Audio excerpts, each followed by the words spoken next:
बहुत स्वागत। आप देख रहे हैं कहानी कुर्सी की। सारे मेहमान हमारे साथ मौजूद हैं। हर्षवर्धन त्रिपाठी जी, विजय त्रिवेदी जी, अवधेश कुमार जी, समीर चौगांवकर साहब। अब बात जरा करते हैं बांग्लादेश की। बांग्लादेश से खबर फिलहाल यह है कि उसने भारत से अपने राजदूत को वापस बुला लिया है।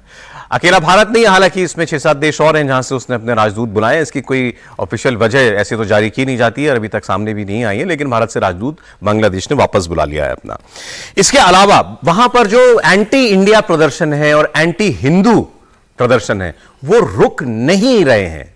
जो भी कहती रहे वहां की इस वक्त की सरकार, केयरटेकर गवर्नमेंट, कुछ भी बोले, वहां इस वक्त जो एडवाइजर बने हुए हैं मोहम्मद यूनुस साहब, वो अमेरिका जाकर के कुछ भी बोले कि बांग्लादेश में कुछ गलत नहीं हो रहा है, लेकिन सबूत है सामने। और आज तो नवरात्र का पहला दिन शुरू हो गया, अब दुर्गा पूजा की शुरुआत हो गई है। वहां पर दुर्गा पूजा का पंडाल लगाने के लिए एक किस्म की फिरौती मांगी जा रही है। 5-5 लाख टका, 10-10 लाख टका आपको देना पड़ेगा अगर आपको पूजा का पंडाल लगाना है। इतना ही नहीं, मूर्ति विसर्जन पर आपत्ति है। वहां पर लोगों को मूर्ति विसर्जन नहीं करने दिया जाएगा। इसके अलावा जहां जहां पर पंडाल लगेंगे वहां पर वो लोग जो है वो उसको एक किस्म से अपने अंदाज तरीके से उसका शुद्धिकरण करेंगे कि यहां तो काफिरों ने या आइडोलेटर्स ने, मूर्ति पूजक लोगों ने जो है यहां पर अपनी पूजा की थी। तो ये सब कुछ इस वक्त बांग्लादेश के अंदर चल रहा है और इस बीच पे वहां की सरकार का कोई कंट्रोल दिखाई नहीं दे रहा है ऐसे तत्वों के ऊपर। अब मैं आपको एक उदाहरण छोटा सा है, क्योंकि ऐसे बहुत सारे हैं, लेकिन आप देखिएगा कि अगर ढाका में वहां की मेन मस्जिद के बाहर इस किस्म के भाषण हो सकते हैं और उस पर कोई कार्रवाई नहीं है, तो पूरे बांग्लादेश में अलग अलग जगह क्या हो रहा होगा, छोटे छोटे गांव कस्बों में जहां जहां भी हिंदू रहते हैं वहां पर उनकी क्या हालत होगी, कैसी दहशत होगी उनके मन में, आप उसका अंदाजा ही भर लगा सकते हैं। तो मैं आपको एक जो छोटा सा मजमा लगा करके वहां कोई बहुत बहादुर आदमी भाषण दे रहा था माइक पर, उसको आप सुनिए। वो कह रहा कि हम दिल्ली आएंगे, हमने तुम पर बहुत सदी राज किया है मुसलमानों ने, और अब हम एक बार दोबारा फिर से दिल्ली पर राज करेंगे। इस आदमी की हसरत देख लीजिए जरा। आपने सुना ये बांग्लादेशी मौलाना को, घर में भले इसको इसकी बीवी मारती हो, लेकिन इसको शासन करना है भारत और दिल्ली के ऊपर। ऐसे हालात लग रहे थे उसके देख करके, और खुले में चल रहा है सब मामला सर। ढाका के अंदर के बाहर खड़े होकर ये वाला हम लोगों ने सिर्फ समीर जी के लिए रखा था, आपने बता दिया ये ठीक नहीं है। वैसे सचमुच ऐसे लोग घर में बुरे हाल में, तो क्योंकि बड़े गलत काम करते हैं ना, तो पत्नी से डरना ही पड़ेगा। नहीं देखिए आप जरा लोकेशन देखिए साहब, वो कह रहे हैं हो रहा है, कोई कार्रवाई नहीं हो रही कि 100 साल पहले ढाका को तो तय करे, ढाका में शासन के लिए तो तय करे, दिल्ली तो अभी बहुत दूर की बात है। तो आप बहुत सीरियसली लेते हैं सब लोगों को।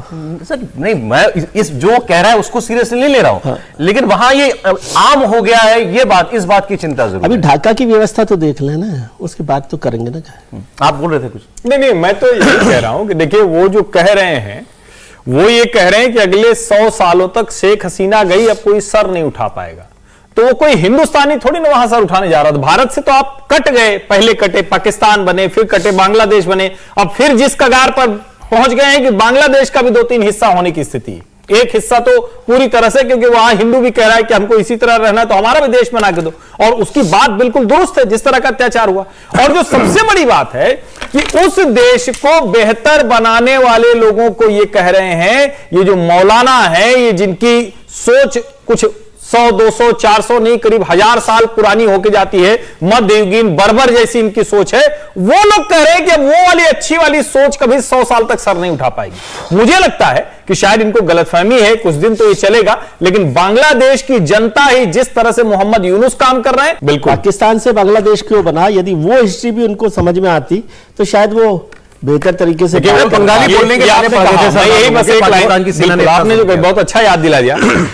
बांग्ला संस्कृति को पाकिस्तान में बिल्कुल हे दृष्टि से देखा जाता था, उसको अपमानित किया जाता था, बंगाली बोलना मुश्किल था, उनके ऊपर शासन करने वाले सब पंजाब के और उधर के जो जिसको हम कहते हैं ना कि कट्टर लोग थे, उनके खिलाफ शेख मुजीबुर रहमान ने एक आंदोलन खड़ा किया था।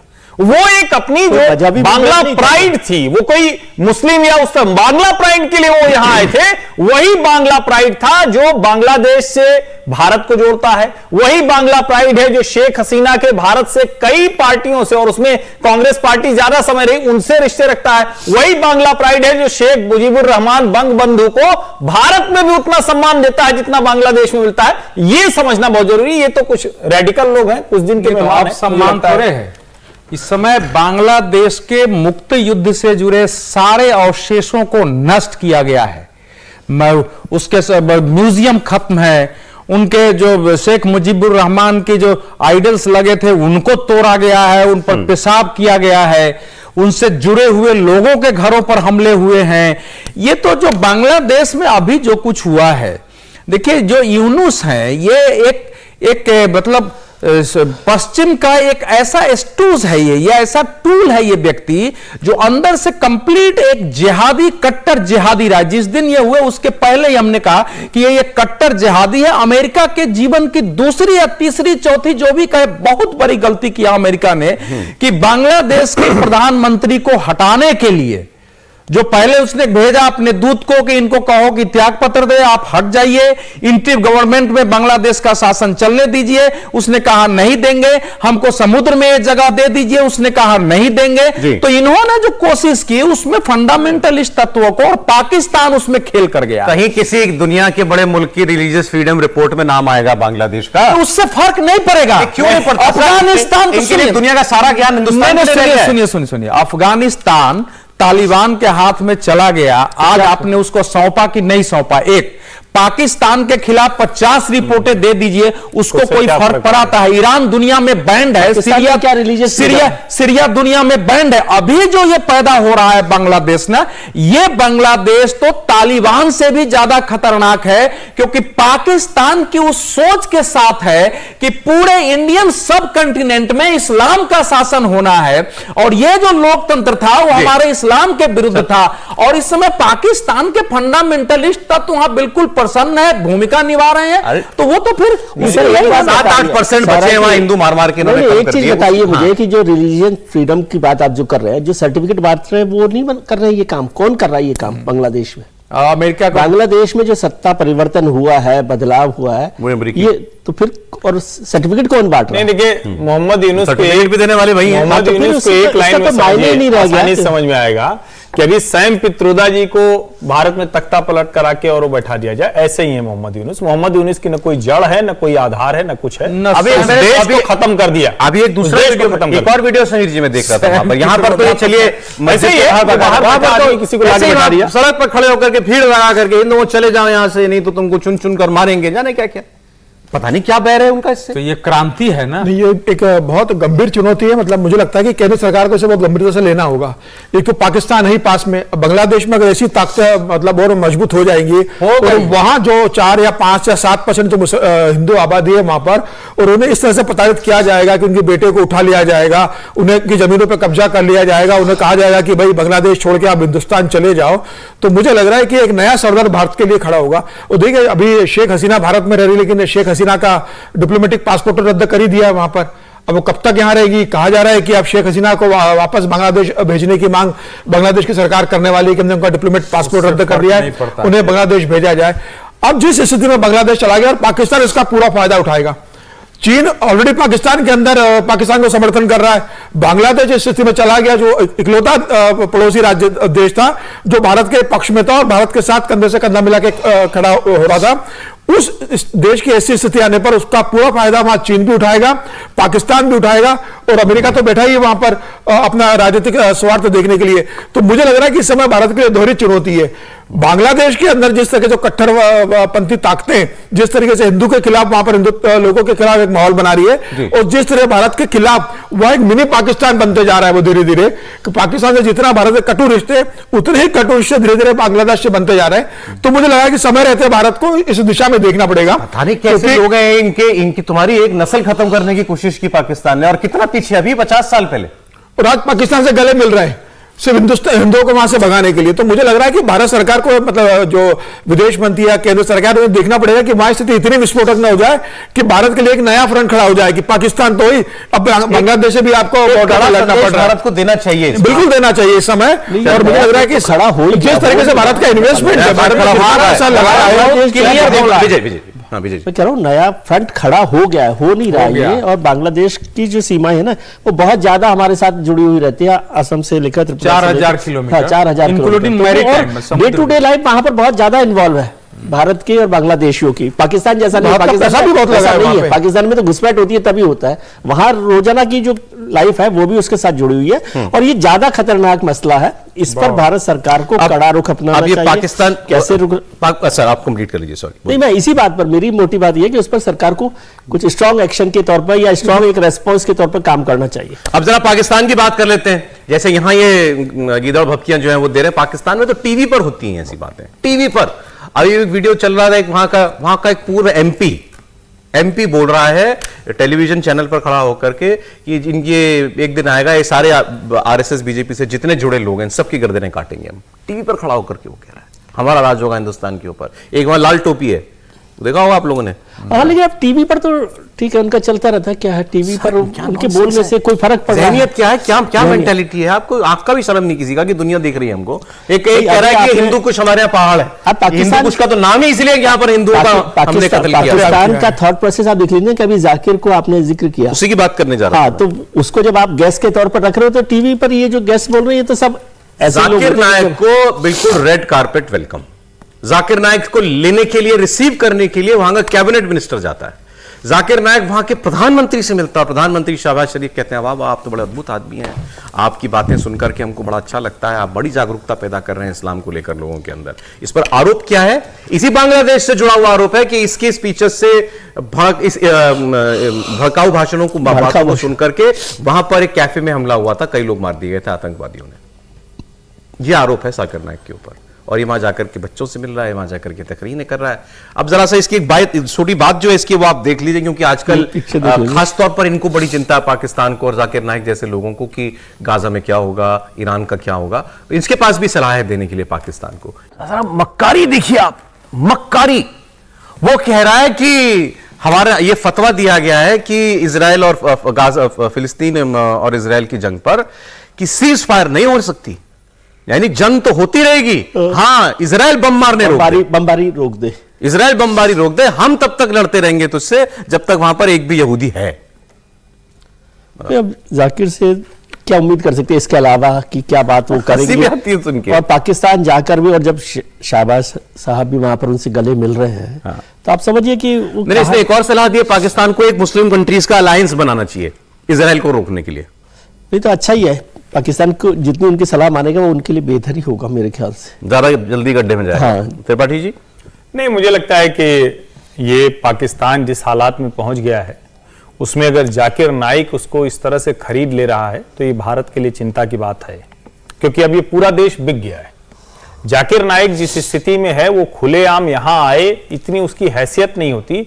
इसका मतलब यह है कि पाकिस्तान जो आतंकवादियों की पनाहगाह कहा जाता है, जिसके बारे में इमरान खान ने वॉशिंगटन में पत्रकारों से बात करते हुए कहा कि हमारे यहां करीब 40-50 हजार आतंकवादी पल रहे थे। 40-50 हजार।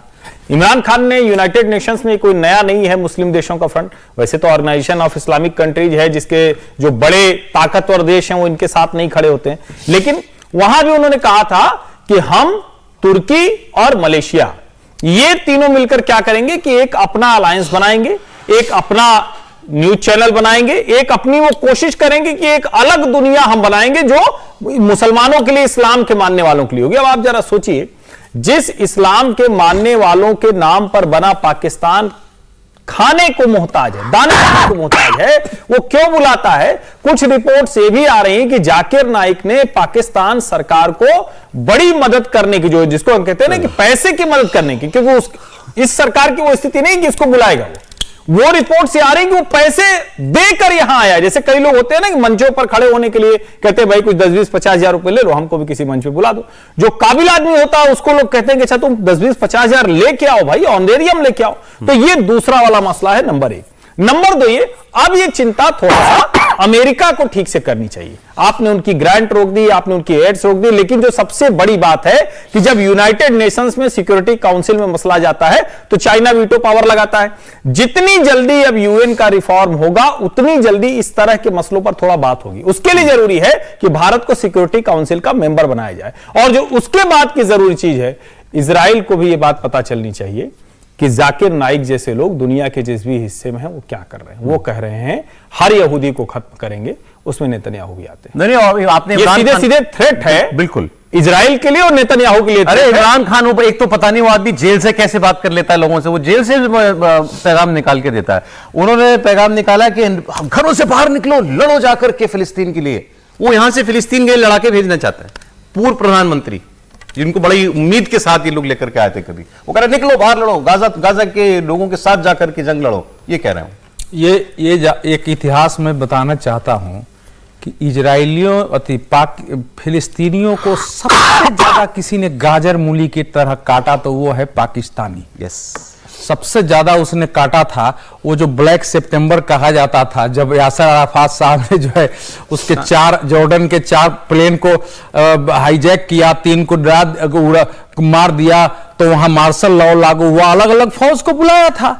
तो गाजर मूली की तरह 10,000 फिलिस्तीनियों को जॉर्डन में इन्होंने काट दिया था।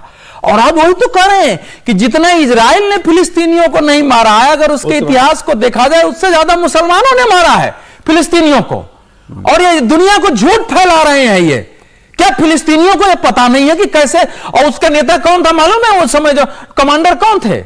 जियाउल हक। उनके उसमें गया था। उनका हिस्ट्री जरा पढ़नी चाहिए लोगों को ना, कि वहां क्या हुआ है। आज ये चिल्ला रहे हैं कि जाओ जाओ जाओ वहां से उठो। जब देखिए, जब ये इमरान खान प्रधानमंत्री थे तो सबसे ज्यादा मूसा की कहानी, कैसे मोहम्मद साहब युद्ध के लिए गए, कैसे करबला का युद्ध जीता, खूब वो भाषण देते थे कि हमारी तो हार हो ही नहीं सकती है। देखिए, ये जो घटना है इसका विश्लेषण दूसरे रूप में करिए। ओसामा बिन लादेन को पहले गोद में अपना के पाकिस्तान ने एक नए तरीके का आतंकवाद दुनिया को दिया। उस समय से उसने इंटरनेशनल इस्लामिक फ्रंट बनाया और वो आया था सोवियत संघ से लड़ने। अब एक दूसरे को ला करके, जो एक दुनिया भर के टेररिस्टों का आइडियोलॉजिकल ब्रेन और रिसोर्सेस है, उसको अब यहां जो लाया है, यहां से एक दूसरे आतंकवाद जिहादी याद दिला दिया। अच्छा, याद दिला दिया। फिर मैं जरा भारत की बात करूंगा। मैं सुन रहा था भारत में एक मौलाना बोल रहे थे, वो कहने लगे ईरान को और नसरुल्लाह को लेकर के, समीर जी, अरे ये ओसामा बिन लादेन मत समझना, इसको मुल्ला उमर मत समझना सर, ये ईरान है, ईरान। सर, उनको ब्रेक उनको शिया है तो उनको आतंकवादी में भी शिया, उनको ब्रेक नहीं है। क्या फर्क है? अरे सर, वो 539 ईस्वी से उनको ब्रेक नहीं लेना है, ब्रेक हम ही लोगों को टीवी पर लेना पड़ता है। हुसैन पाकिस्तान जाकिर नायक, सॉरी जाकिर नायक पाकिस्तान में, उसके पीछे पीछे मलेशिया के राष्ट्रपति भी वहां चले गए हैं, अभी 3 दिन के दौरे पे गए हुए हैं। और जाकिर नायक को अपने यहाँ रहने की व्यवस्था किसने सुनिश्चित करी है? इसी मलेशिया ने अपने यहाँ रहने को दिया हुआ है। तो मुझे लग रहा है कि एक नया इको फ्रंट वहां कुछ पाकिस्तान के साथ मिलकर मलेशिया के जो अभी प्रधानमंत्री इब्राहिम है, वो कोई नया फोकस भारत के खिलाफ करने की खिचड़ी कर रहे हैं। भारत सरकार को इस पर भी ध्यान रखना चाहिए। हालांकि अगस्त में वो भारत आकर गए थे और एक झटका तो उनको मिल गया, जब बाइकआउट मलेशिया चला था तो वहां की कैसे टूरिज्म इंडस्ट्री डूबी थी। उसके बाद उन्होंने कहा कि नहीं, भारत के संग हमारा सब बैर नहीं है।